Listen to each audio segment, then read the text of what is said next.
1493년 10월 크리스토퍼 콜럼버스의 배가 다시 한번 대서양 횡단에 나섰습니다. 훗날 아메리카 대륙이라 불리게 될 미지의 땅을 발견한 지 1년, 그곳으로의 두 번째 항해를 떠난 것입니다. 콜럼버스의 배에는 새로운 땅에서 기를 가축과 작물이 그득 실려 있었습니다. 그리고 그중 하나가 세계를 움직이게 됩니다. 사탕수수였습니다.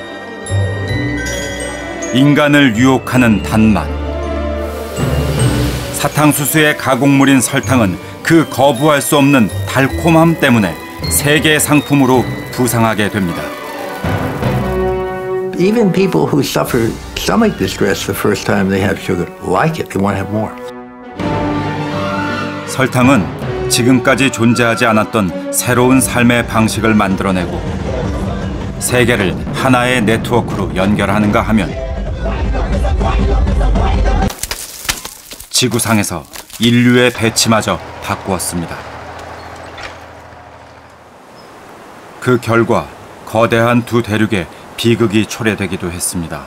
이 모두가 설탕이 만들어낸 막대한 부 때문이었습니다. Traumatic, disturbing episodes in the economic history of the world, but vast amounts of money get made out of it.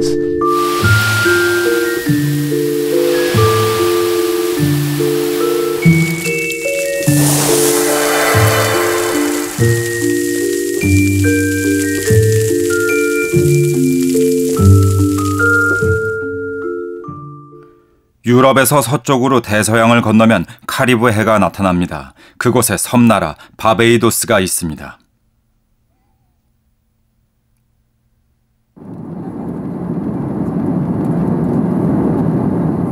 지구상에서 면적이 가장 좁은 국가 중 하나인 바베이도스.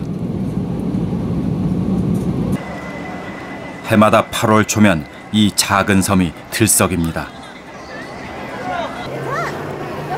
중남미의 대표적인 카니발로 꼽히는 바베이도스 사탕수수 축제.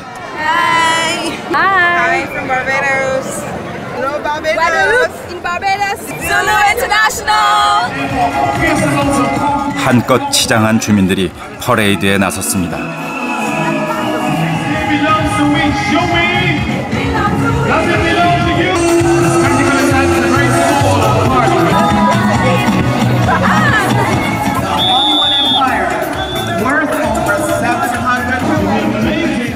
카리브해 지역 고유의 음악 중 하나인 칼립소가 하루 종일 흘러넘치는 가운데 모두가 축제를 즐깁니다.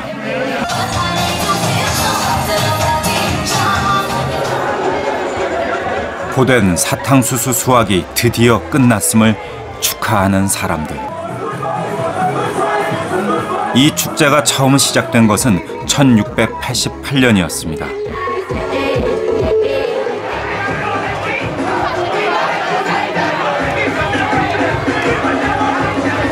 바베이도스 사람들과 사탕수수의 역사는 그만큼 오래되었습니다.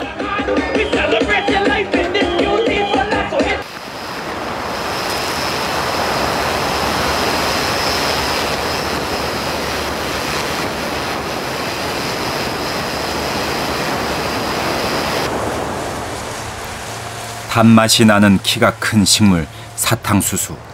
전 세계에서 생산되는 연간 1억 7천만 톤의 설탕 가운데 3분의 2가량이 사탕수수를 통해 얻어집니다. 지난 500년간 사탕수수 수확량은 계속해서 늘어만 왔습니다.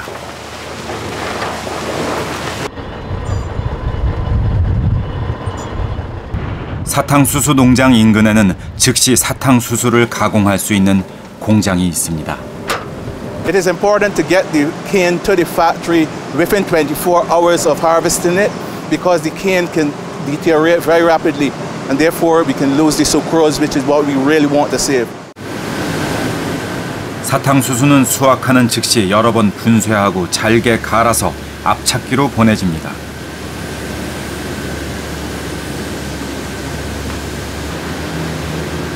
그리고 열과 압력을 가해 사탕수수 즙을 만듭니다.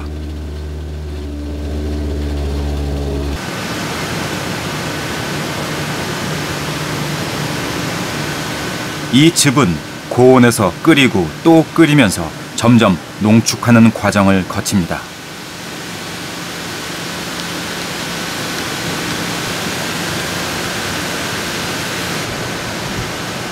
사탕수수의 즙이 충분히 졸여지면 찐득한 시럽같이 변하게 되는데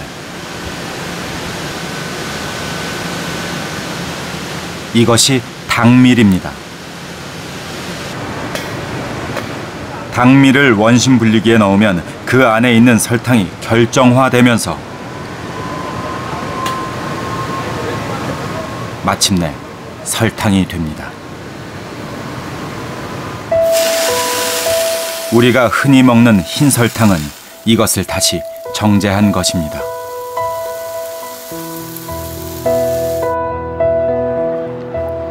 (21세기) 우리는 무역이 만들어낸 세계에 살고 있습니다. 지구 저 반대편에서 바다를 건너온 상품들이 지극히 일상적인 세계. 설탕도 그렇습니다. 제가 태어난 영국에서는 매일 오후 온 국민이 설탕을 넣은 차 한 잔을 즐깁니다만 영국인들이 소비하는 그 많은 설탕은 다 어디서 온 것일까요? 설탕의 교역사, 그 이면엔 어떤 세계사의 장면들이 녹아들어 있을까요? 우리는 태어날 때부터 단맛에 길들여집니다. 벌꿀, 과일, 단맛을 내는 식재료는 여러 가지가 있겠지만 그 중에서도 가장 강력한 것은 역시 설탕입니다.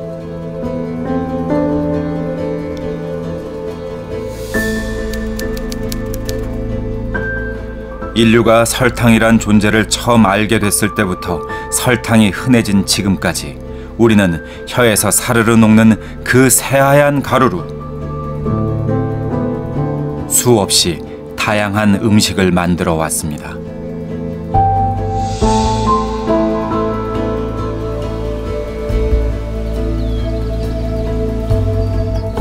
올해 92의 세계적인 인류학자 Welcome to the United States. Thank you very much. God's country. Thank you very much. It said to me in 시드니 민치 교수는 설탕이라는 관점을 통해 세계사를 다시 쓴 석학입니다. the model of the 17th century mill made of wood by a working man, made beautiful little model. Sugar becomes an attractive taste in the preparation of food. I try in the book to suggest that its history includes at least 4 or 5 different uses, as sculpture, as medicine, as a preservative, and of course as a sweetener. So there are many different uses for it. 설탕을 세계 경제를 뒤흔드는 강력한 상품으로 만든 것은 유럽이었습니다.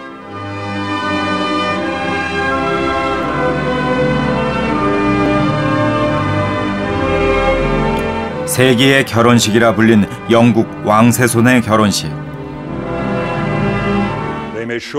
왕실의 옛 영광을 재현한 듯한 이 나라의 결혼식은 전 세계에 생중계되며 대중의 관심을 모았습니다.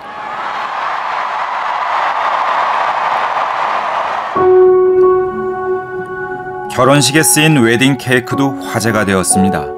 화려한 설탕 조각으로 장식된 8단 케이크. 이 케이크 한 조각은 이후 경매에서 $7,500, 우리 돈 830만 원에 낙찰되었다고 합니다.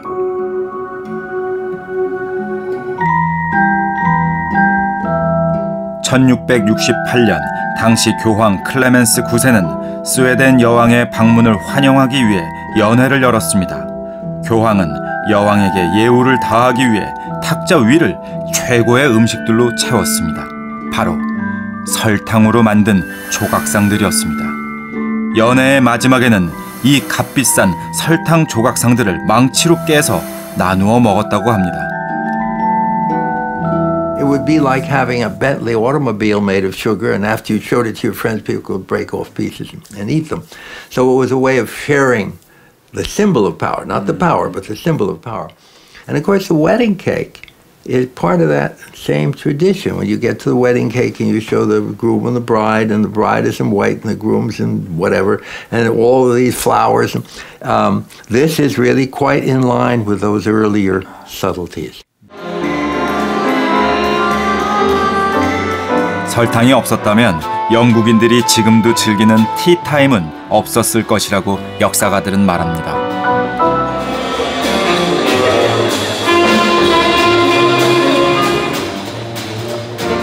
귀하고 값비싼 설탕을 넣은 차와 달콤한 빵으로 꾸미는 티타임은 설탕의 대량 생산 시대가 도래하기 전까지 상류사회 사교 문화의 장이었습니다.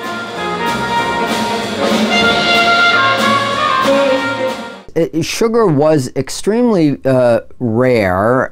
If you think about it, it's a tropical product. And it's a tropical product which the Europeans could not create on their own. They could create honey on their own. They could create a certain amount of fruit sweetness. But they had no access to sugar except through trade. 유럽에서 비싼 값에 팔리던 설탕은 대부분 아프리카 서부 해안 카나리아 제도 일대에서 생산된 것이었습니다.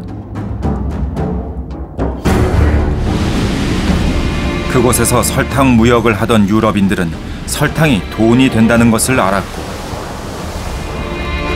새로운 사탕수수 재배지를 찾으려 혈안이 되어 있었습니다. 그리고 마침내 그중 한 사람이 새로운 땅을 발견하게 됩니다.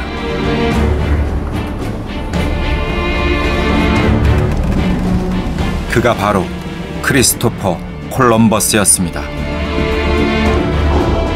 그는 자신이 죽을 때까지 아시아라고 믿었던 그 새로운 땅으로 가는 두 번째 항해길에 사탕수수를 들고 갔습니다.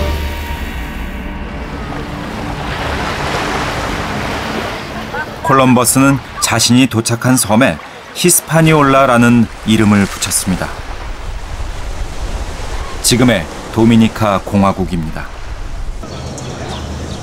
콜럼버스는 아프리카 카나리아 제도에서 사탕수수 농장을 하던 장인을 통해 많은 것을 알고 있었습니다. Columbus knew about it through the trading of his wife's family. And if you think about it, what does sugar need? It needs fertile soil, it needs moisture, it needs sunlight. All of these things to be found in the Caribbean. It also needs one other thing, labor. 햇살이 따갑던 6월. 도미니카 공화국의 광활한 사탕수수밭.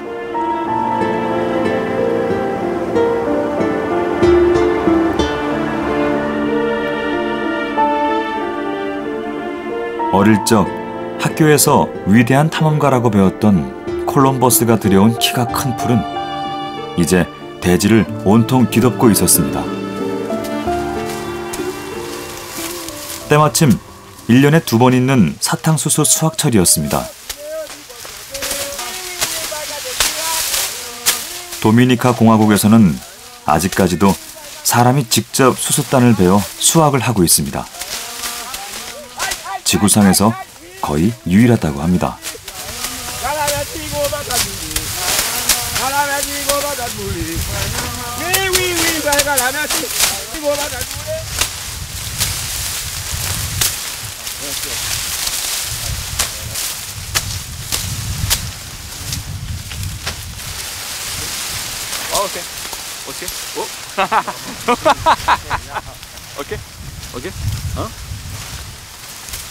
이것이 바로 세계사를 바꾸었다는 단맛.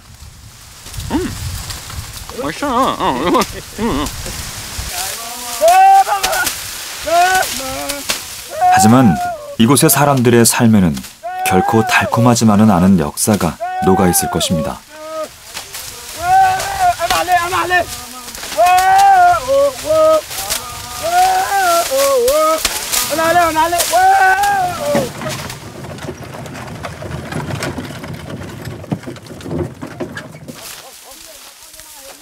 도미니카 공화국에서는 아직까지 소가 끄는 달구지로 사탕수수를 운반하고 있습니다.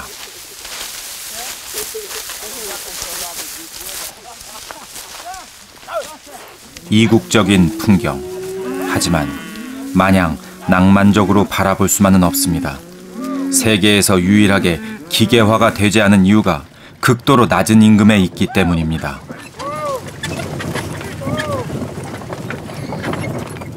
이곳의 노동자들은 하루 평균 10시간에서 12시간 일을 합니다. 개인 질문인데 혹시 돈 얼마나 버냐고 물어보고 싶은데요. 얼마나 받았어요? Alguna vez ganamos 100 pesos o 200 pesos. No. 이야기를 나눠보니 이들은 모두 이웃나라 IT 국민들이었습니다. 일자리를 찾아온 것입니다.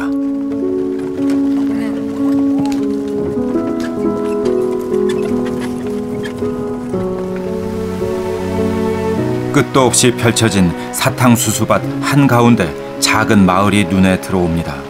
사탕수수 노동자들의 거주지, 밭데이입니다. 도미니카 공화국에는 이런 밭데이가 500곳 가까이 된다고 합니다.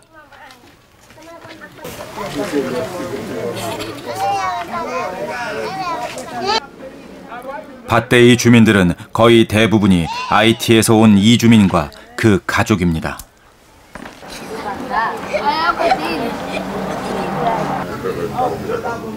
(1930년대) 말부터 사탕수수 수확철이면 일을 찾아 이곳으로 왔던 IT 사람들. 이제는 도미니카 공화국에 거주하는 IT 사람들과 그 아이들이 200만 명에 이른다고 합니다.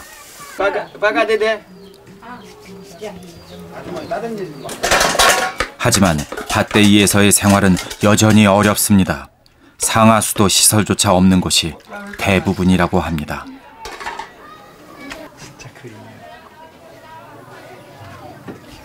Porque eso que tú hayas que hacer, porque no haya otro trabajo. ¿Cómo así la gente sale de aquí, se iba para otros países, se a trabajar para ganar peso? Eso es así. 500년 전 콜럼버스가 가져온 사탕수수는 너무나도 잘 자랐습니다.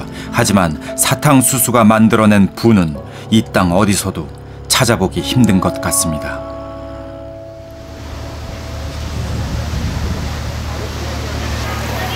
매년 7월과 8월에 걸쳐 열리는 세계 최대 규모의 범선대회.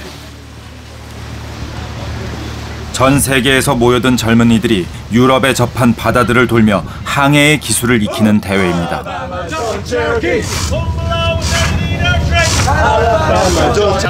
대회에 참가한 젊은이들은 새로운 무역로를 찾아 항해에 나섰던 유럽의 역사에 자부심을 갖고 있었습니다. Everything that we have today, we own to the sailors back in the 16th century. 콜럼버스 이후 유럽인들이 대항해 시대 또는 대발견 시대라고 부르는 새로운 시대가 열렸습니다. 콜럼버스를 파견했던 선두주자 스페인의 뒤를 이어 영국과 네덜란드, 프랑스가 앞다투어 카리브해로 향하고 있었습니다.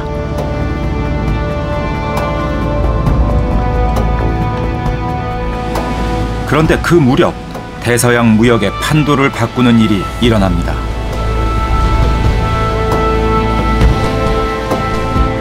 남미 대륙에서 거대한 은광이 발견된 것입니다. 카리브해는 더 이상 스페인의 관심사가 아니었습니다. 그 가운데 가장 규모가 큰 것은 1545년 볼리비아 서부에서 발견된 포토시 은광. 그곳에는 은으로 이루어진 산이 있었습니다.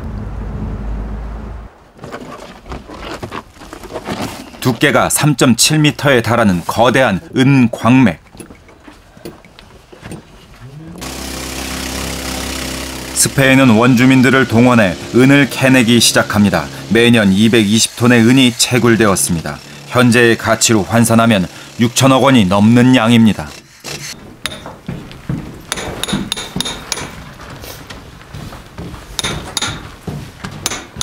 이후 300년 동안 포토시는 전 세계 은의 절반 이상을 공급했고 그동안 8만 명에 달하는 원주민이 목숨을 잃었습니다.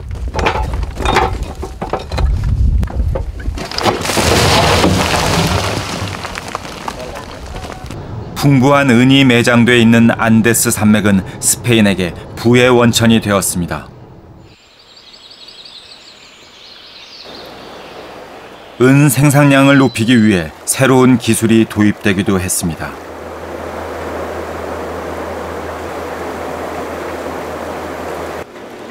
은이 수은에 녹는다는 사실을 이용해 불순물과 은을 분리해내는 기술입니다.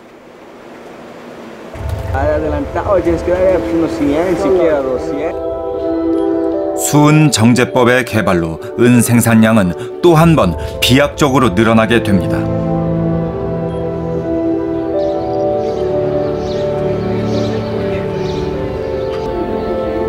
중남미 대륙이 쏟아낸 막대한 양의 은, 하지만 이 가운데 생산지에서 쓰인 은은 거의 없었습니다. 대부분의 은은 지구 반대편으로 실려가 세계 경제의 새로운 국면을 만들어내게 됩니다.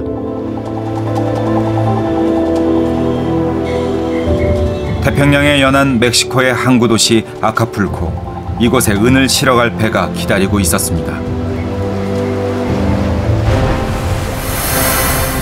스페인의 상선인 갤리언선, 통상 1000톤급의 거대한 범선인 이 배가 은을 실어 나르기 시작했습니다.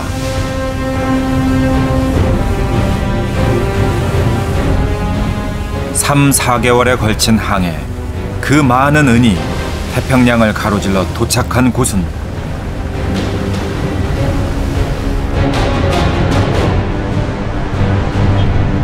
필리핀의 수도 마닐라였습니다.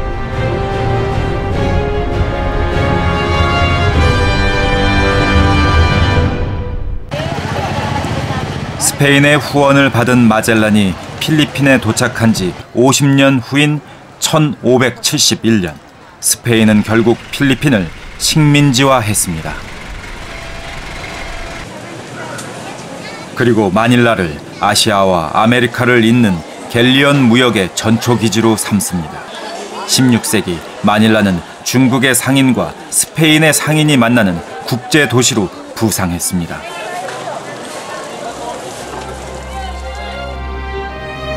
마닐라시 한복판에는 아직도 스페인 식민 통치의 흔적이 남아 있습니다. 높이가 22m에 달하는 이 성벽의 안쪽은 스페인 통치자들의 거주지였습니다.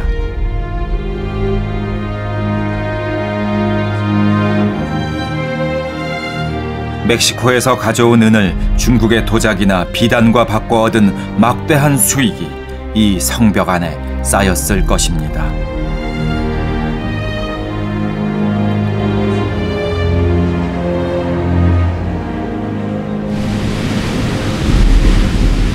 (1991년) 마닐라 인근 해역. 1600년에 침몰한 배 한 척이 발견되었습니다. 배에는 역시 은하와 도자기가 실려 있었습니다. 거의 400년 만에 모습을 드러낸 갤리언 무역의 한 장면. 아시아와 아메리카는 은을 통해 연결돼 있었습니다. There's this very strange global economic effect that the Spanish are extracting all this silver out of the Americas, using African slaves to get this silver out of American soil, and then passing the silver on to the Chinese, who are then using the silver to power their economy. And for the first time ever, really, the whole economy of the world begins to be tied together by these flows of silver. 당시 중국은 전 세계에서 경제 규모가 가장 크고 생산성이 높은 나라였습니다.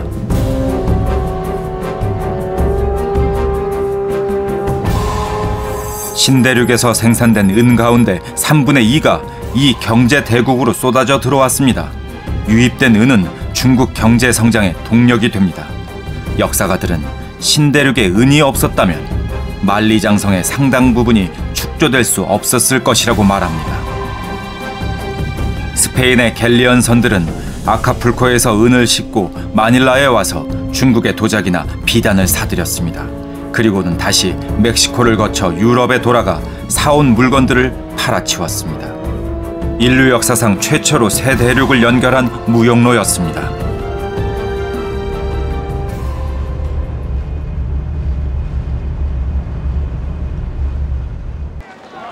그러나 스페인은 곧 유럽에서의 주도권을 잃게 됩니다. 아메리카와 아시아를 잇는 무역으로 벌어들인 부의 대부분을 전쟁으로 탕진해버렸기 때문입니다. 이제 다른 유럽 국가들이 각축을 벌이기 시작했습니다. 이들의 경쟁은 이후 인류의 배치마저 바꾸어 놓게 됩니다.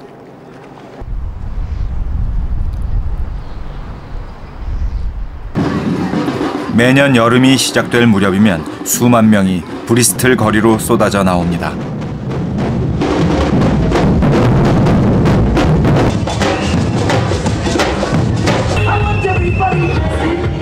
1967년 시작된 세인트 폴 축제.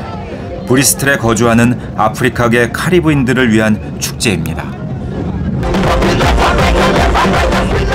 이들이 아프리카에서 카리브해로 그리고 다시 영국으로 온 것은 노예무역 때문이었습니다. It's always held on the first Saturday of July. One of the stories I've heard is it was one of the times back in the days of slavery in America, it was one of the times that the slaves used to get a day off, the first day of summer as such. 스페인 이후 또 다른 유럽인들이 설탕이 주는 막대한 부를 찾아 카리브해로 왔습니다.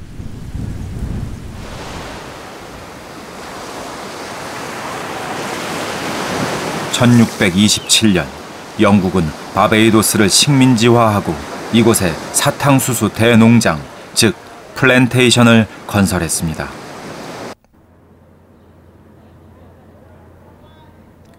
고된 노동을 해야 하는 사탕수수 플랜테이션에는 아프리카에서 실려온 노예들이 투입되었습니다.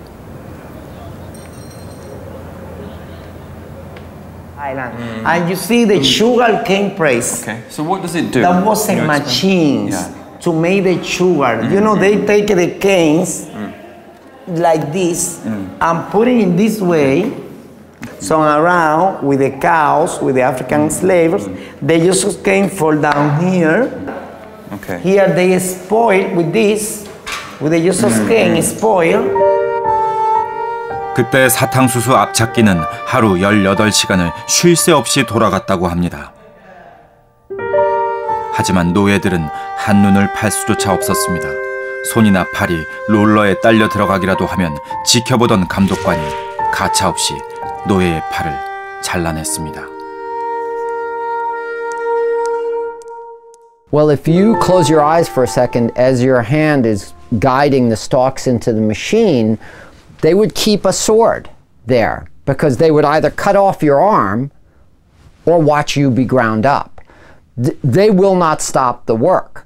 So that was the hazard, and there were observers who reported seeing a lot of maimed people on the plantations. 오래 놔두면 놔둘수록 돈을 잃고 일단 설탕으로 만들면 돈이 되는 사탕수수. 모든 것은 최대의 이윤을 창출하는 데 맞춰져 있었습니다. 노예들은 낮에는 농장에서 사탕수수를 베고 밤에는 농장에 딸린 공장에서 설탕즙을 만들었습니다.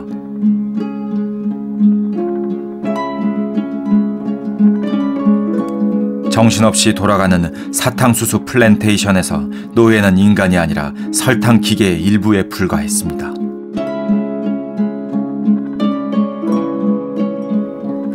지금은 평화롭게만 보이는 언덕 위의 풍차. 플랜테이션에 동력을 제공하던 저 풍차 속에는 오직 이웃만을 향해 달리는 설탕 지옥이 있었습니다. 그리고 역사가들은 그 설탕 지옥이 바로 최초의 근대적 공장이었다고 말합니다. The sugar plantation brings together a lot of the elements of the modern factory, right?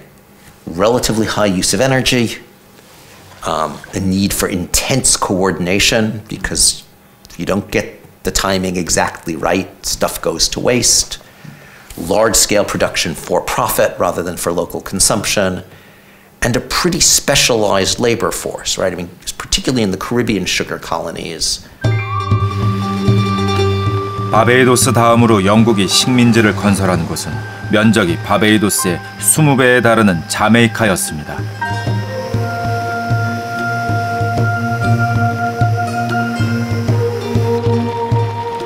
또다시 많은 노예들이 팔려왔습니다. 우리는 노예라고 하면 미국을 먼저 떠올립니다만 아프리카에서 신대륙으로 수출된 노예 중 미국으로 간 것은 4%에 불과합니다. 나머지 96%는 카리브해와 남미, 그 중에서도 설탕 플랜테이션으로 보내졌습니다.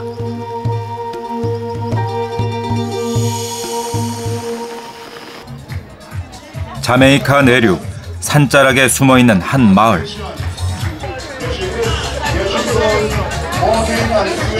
이곳은 목숨을 걸고 플랜테이션에서 탈출한 탈주 노예들이 세운 마을입니다.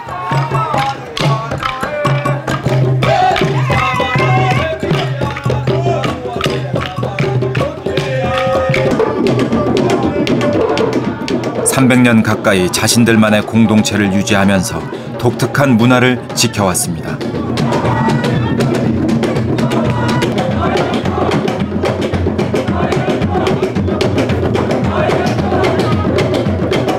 수시로 영국과의 전투를 치르면서도 자유를 지켜왔다는 사실은 후손들에게도 큰 자부심으로 남아 있습니다. Freedom was meant that much to them, so they were prepared to risk it all. And this is the spirit. This is the spirit of the Mormons. This is where the history began. 플랜테이션 소유주들은 노예가 탈출하거나 반란을 일으키는 것보다는 차라리 죽는 것이 낫다고 생각했습니다. 언제든지 새로 공급할 수 있었기 때문입니다. 그래서 노예를 다루는 그들의 방식은 가혹하기만 했습니다. 사탕수수 플랜테이션에서 노예는 인간이 아니라 소유주의 재산에 불과했습니다.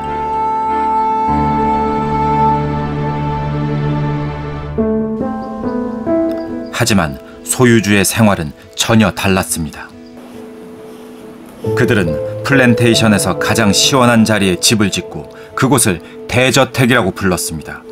천장이 높은 실내에는 유럽에서 가져온 고급 가구가 늘어서 있었습니다.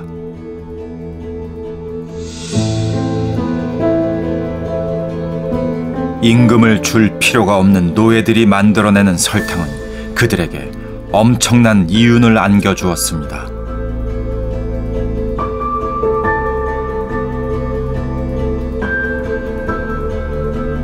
설탕이 막대한 부를 만들어낸다는 것을 알게 되자 영국인들은 카리브해로 몰려와 땅을 사고 플랜테이션을 지었습니다.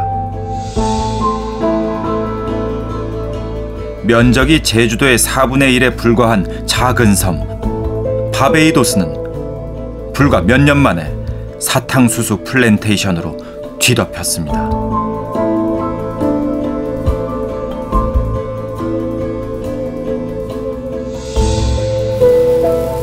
당시 영국인들에게 설탕은 순식간에 부를 증폭시켜줄 하얀 금으로 보였을 것입니다.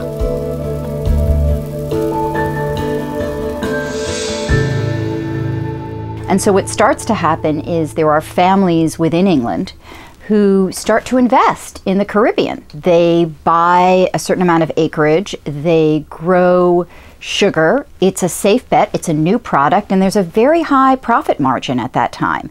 So what you start to have is these families that are making vast amounts of wealth. It's also starting to change England because this is a rising sort of new wealth that's coming in. It's not the landed wealth, the aristocracy.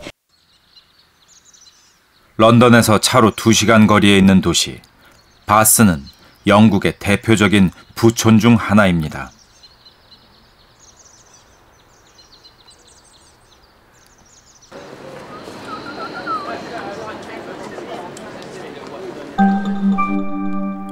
바스 시내에서 가장 높은 언덕에 저택이 하나 있습니다.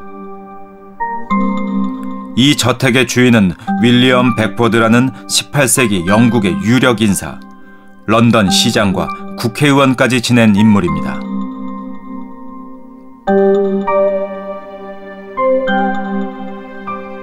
그런데 벡포드는 자메이카의 커다란 설탕 플랜테이션을 가지고 있었습니다. 노예 수만 2,000명에 달했다고 합니다. And there are still quite a lot of people in the island who bear the surname Beckford. Yes. In fact, most of the coloured Beckfords, I think, will have originated on the plantations, because that was the habit. 플랜테이션 소유주뿐 아니라 점점 더 다양한 사람들이 설탕으로 돈을 벌기 시작했습니다. 어마어마한 이윤을 남기는 사람부터 그저 월급을 받는 사람까지 설탕 경제는 영국 사회 전체에 퍼졌습니다.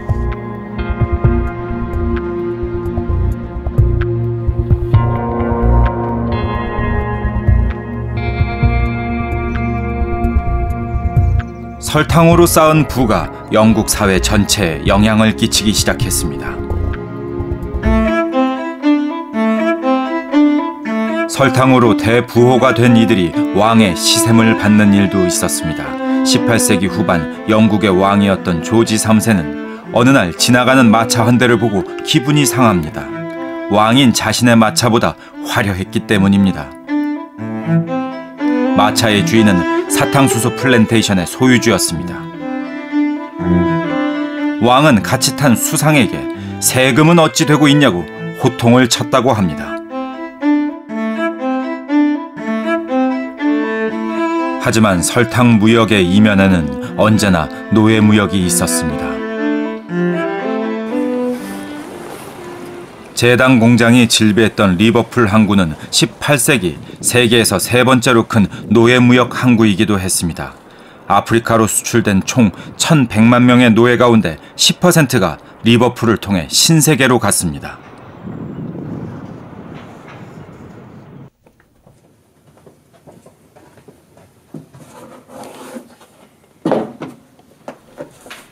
당시 리버풀의 명사 주소록을 보면 어떤 사람들이 부를 쌓아갔는지 알 수 있습니다.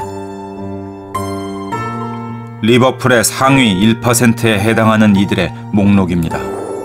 직업을 보면 제당업자와 상인, 그리고 젠틀맨이라 불린 상류 계급이 가장 많습니다.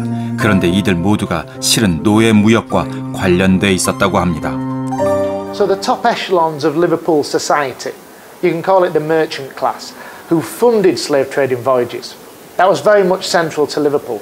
But also different levels of society were involved in a slave trading ship. So people who you could call middle class society, people who maybe weren't the top merchants, they still gave some money to a slave trading voyage, and they themselves would also make a profit. So you could say it was all levels of society that were involved to some degree. 더 많은 이윤이 발생할수록 더 많은 노예가 필요해졌습니다.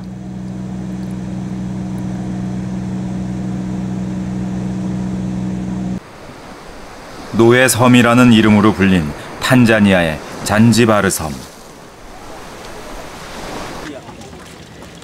동부 아프리카 일대에서 잡힌 노예들은 이곳 잔지바르에 집결해 노예 상인에게 넘겨졌다고 합니다.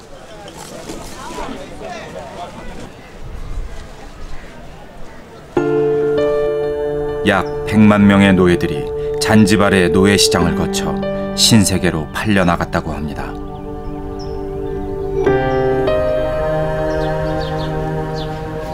현재 교회가 들어선 자리가 본래 노예 시장이 있던 곳이었습니다. 노예 사냥꾼들에게 잡혀온 노예들은 이곳에서 상품이나 가축처럼 노예 상인들에게 거래되었습니다.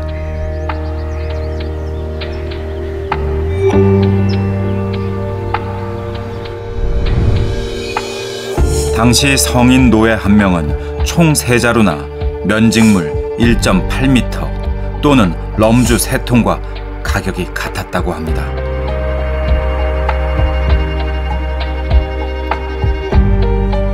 노예들이 배를 타기 전에 감금됐던 수용소입니다.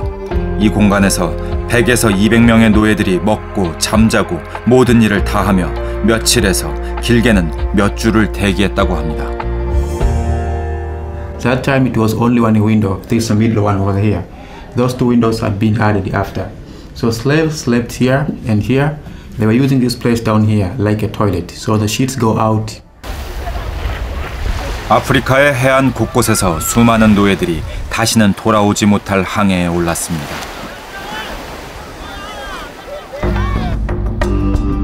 아프리카를 떠난 노예선은 대서양 건너 신대륙에서 설탕으로 교환되었습니다.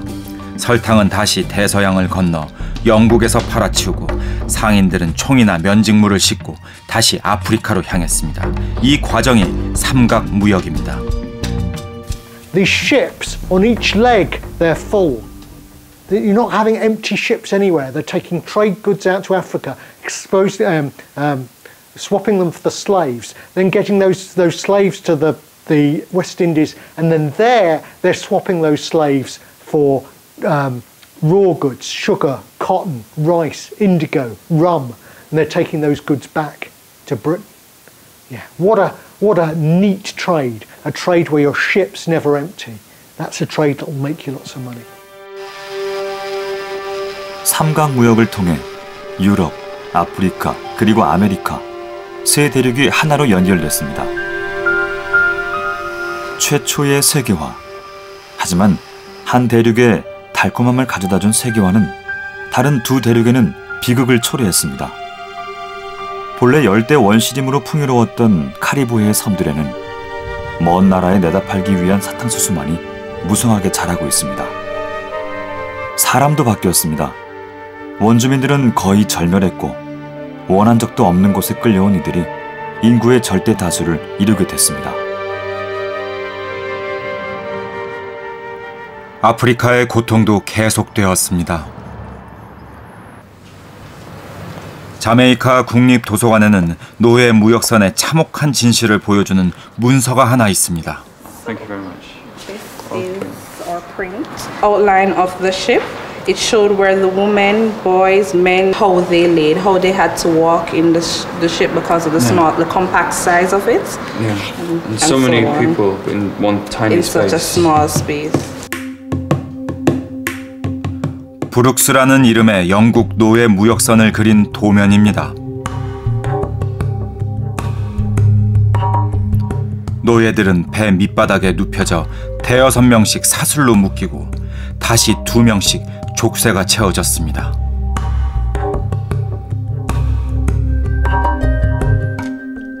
하루에 한 번 그 자리에서 옥수수 죽을 먹고 누운 채 용변을 보아야 했습니다. 노예선은 떠다니는 지옥이었습니다. 한 사람이 관 하나도 채 되지 않는 공간에 포개져서 3-4개월을 항해해야 했습니다. 가장 악명이 높은 구간은 아프리카 해안에서 아메리카에 이르는 대서양 항로. 중간 항해라 불린 이 구간에서 수많은 노예들이 고통 속에 죽어갔습니다.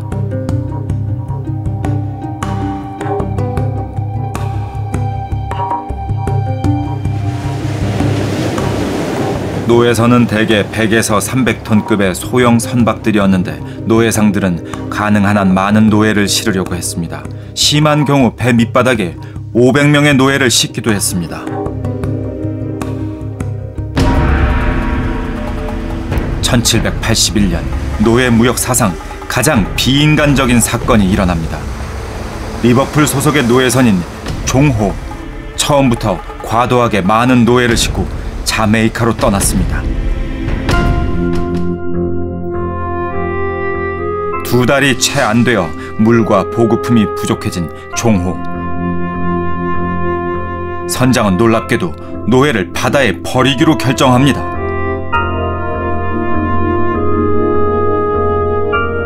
사흘에 걸쳐 종호는 노예 133명을 바다에 던져 익사시켰습니다. 그 누구도 이것이 잔혹한 학살이라고는 생각하지 않았습니다.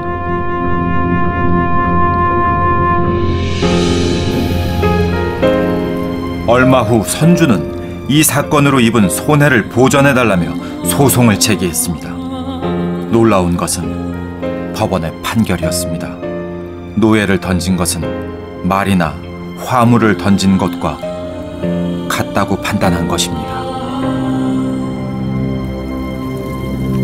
Because enslaved Africans were treated as commodities, so they were insured.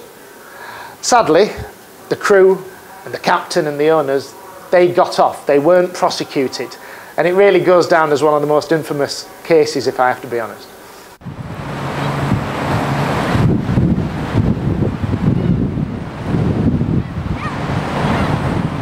뉴욕의 마지막 설탕 공장이 있던 자리.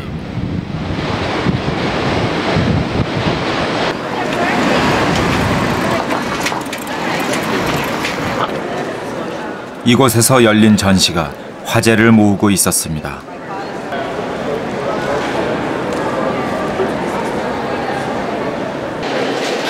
전시장 한가운데 거대한 조각상이 서 있습니다.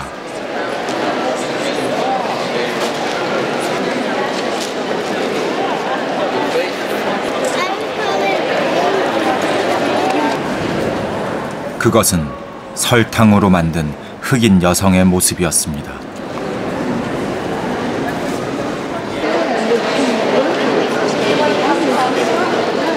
높이 11m, 4톤에 달하는 설탕으로 만든 흑인의 모습은 지난 역사를 돌아보게 했습니다.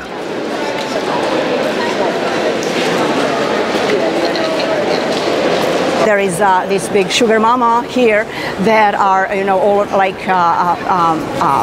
metaphors and also, representations of people who have been involved in the sugar business. It makes you think about where our sugar comes from, where many things come from, and how who's responsible for bringing it to us and how they were treated.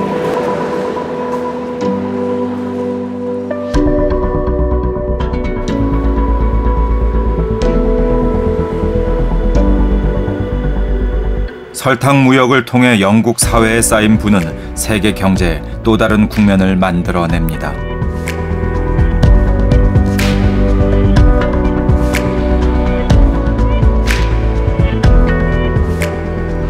금융가에 돈이 들어오기 시작했습니다. 많은 수익을 얻기 위해서는 많은 투자를 해야 하고, 그러려면 융자가 필요해집니다. 전 세계로 상품을 보내고 받으려면 보험도 들어야 합니다. 은행과 보험사가 설탕 무역으로 인한 호황을 누리기 시작했습니다.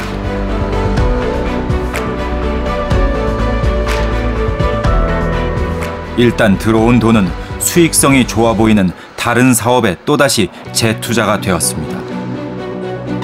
유럽의 유수한 은행과 보험사들이 바로 이 시기에 생겨났습니다.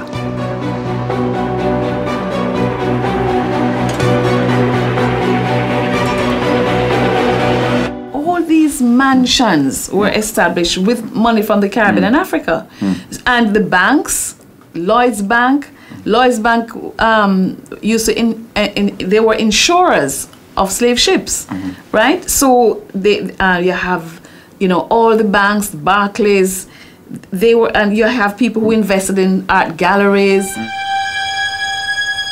설탕과 사람이라는 두 개의 상품이 지구를 한 바퀴 도는 사이, 영국에는 부가 쌓여갔습니다. 쌓인 부는 영국에게 또 한 번 도약의 기회를 제공합니다. 18세기의 농업 엔진이 19세기 산업화의 엔진에 불을 붙인 것입니다. 많은 학자들은 설탕으로 쌓은 부 덕분에 영국에서 산업혁명이 가능했다고 말합니다.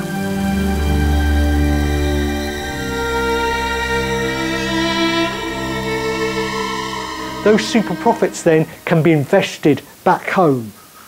A lot of it's invested in consumerist goods. Well, consumerist goods helped to spur the Industrial Revolution, helped to spur Britain's wealth. So, we have this super inflation of the economy caused by Britain's colonies and caused by the fact of them using slave labour, making gigantic profits. And the City of London, it's making gigantic profits out of insurance, out of banking. So it's actually happening all over the place. 우리는 흔히 지구촌은 하나라는 표현을 쓰곤 하면서도 그 의미를 잘 이해하고 있지는 못합니다.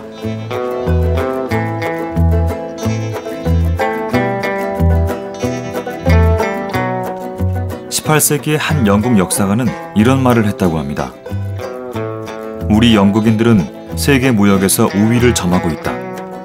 그래서 지구 동쪽 끝에서 가져온 차에 서쪽 끝에서 가져온 설탕을 넣어 마시더라도 여전히 국산 맥주보다 싸다.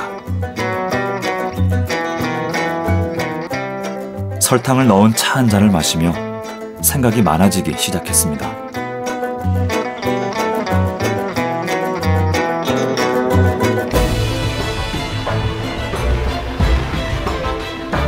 다시 찾은 도미니카 공화국의 사탕수수밭. 콜럼버스가 사탕수수를 이 땅에 가져온 지 500년이 흘렀습니다. 그동안 많은 것이 변했습니다. 상류층만이 소비하는 귀한 물건이던 설탕은 성인병의 주범으로 천덕꾸러기가 돼가고 있습니다. 하지만 어떤 면에서 우리는 여전히 설탕이 만든 세계에서 살아가고 있습니다. 1689년에 나온 한 보고서에 따르면 짝을 이룬 노예 2명이서 하루에 벤 사탕수수는 4,200대였다고 합니다.